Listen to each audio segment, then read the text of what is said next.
আমি সকল কৰ্মচাৰীলৈ অশেষ ধন্যবাদ জ্ঞাপন কৰিছোঁ। আন এগৰাকী আমাৰ ছাত্ৰলৈ বিচাৰিছোঁ।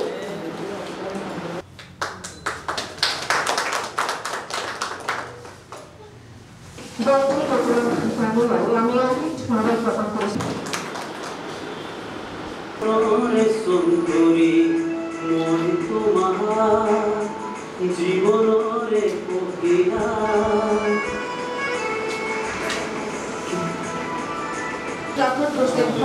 পৰিয়াললৈ শুভকামনা জ্ঞাপন কৰিছোঁ। আমি আশা কৰিছোঁ এই কাকতখনে সদায় জনতাৰ দিশে আগবাঢ়িব, জনমানসৰ থিয় দিব উন্মোচন কৰা হ'ল।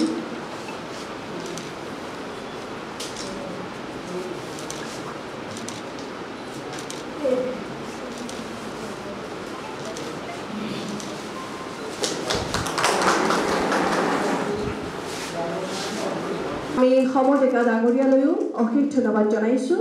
অনাগত দিনত আমাৰ হয়, আমি আজি দৈনিক পৰিৱৰ্তন উদয় নামৰ এখন নতুন কাকত আমি আজি শুভ উন্মোচন কৰিলোঁ গুৱাহাটী প্ৰেছ ক্লাবত।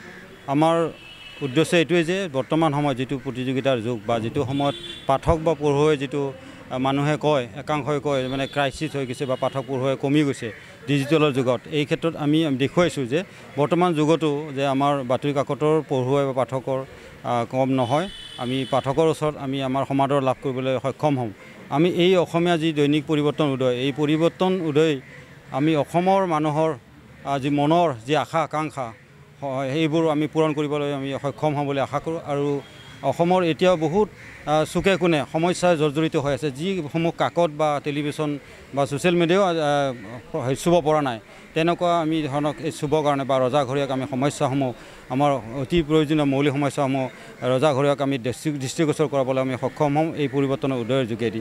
মই আশা কৰোঁ আজিৰ এই পবিত্ৰ অনুষ্ঠানটোৰ যোগেদি যে আমাৰ সংবাদ মাধ্যমৰ যোগেদি আমি জনাব বিচাৰিছোঁ যে অসমৰ ৰাইজে গ্ৰহণ কৰিব আমাৰ দৈনিক পৰিৱৰ্তন উদয় কাকতখন। চাওক, দৈনিক যিটো পৰিৱৰ্তন উদয় ৰাইজৰ হৈ যিখিনি মেছেজ দিব লাগে সেই ক্ষেত্ৰত এওঁলোকে আমাৰ সন্মানীয় যি দীপেন ডেকাই যি আজি কাকতখন মানে উন্মোচন কৰিছে, এইটো খুব ভাল বুলি মই ভাবোঁ।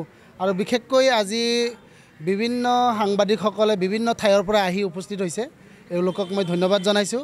আৰু খুব এটা ভাল পৰিৱেশ, আৰু ইয়াৰ দ্বাৰাই যাতে এই অঞ্চলত বা এই অসমখনত যাতে ভাল পৰিৱৰ্তনেৰে যে ডিজিটেল যুগ, সকলোৱে জানে ডিজিটেল যুগ, ইয়াৰ দ্বাৰাই যাতে ভাল মানে অসমখন যাতে শান্তিৰে সম্প্ৰীতিৰে যে বিভিন্ন জাতি জনগোষ্ঠীৰ মাজত যাতে সমন্বয় বিচাৰি যাতে বসবাস কৰিব পাৰে, তাৰ কাৰণে আমি বা মই কেন্দ্ৰীয় বৰ্মন মাণ্ডাই ছাত্ৰ সন্থাৰ তৰফৰ পৰা সকলো অসমবাসী তথা বিটিআৰ অঞ্চলত যিমানবিলাক জাতি জনগোষ্ঠী আছে সকলোকে অনুৰোধ কৰিব বিচাৰিছোঁ, দৈনিক পৰিৱৰ্তনৰ দ্বাৰাই আমি যাতে ভাল মেছেজ দিব পাৰোঁ, ইয়াৰ দ্বাৰাই যাতে আমি বিভিন্ন জাতি জনগোষ্ঠী শান্তি সম্প্ৰীতিৰে জীয়াই থাকিব পাৰোঁ।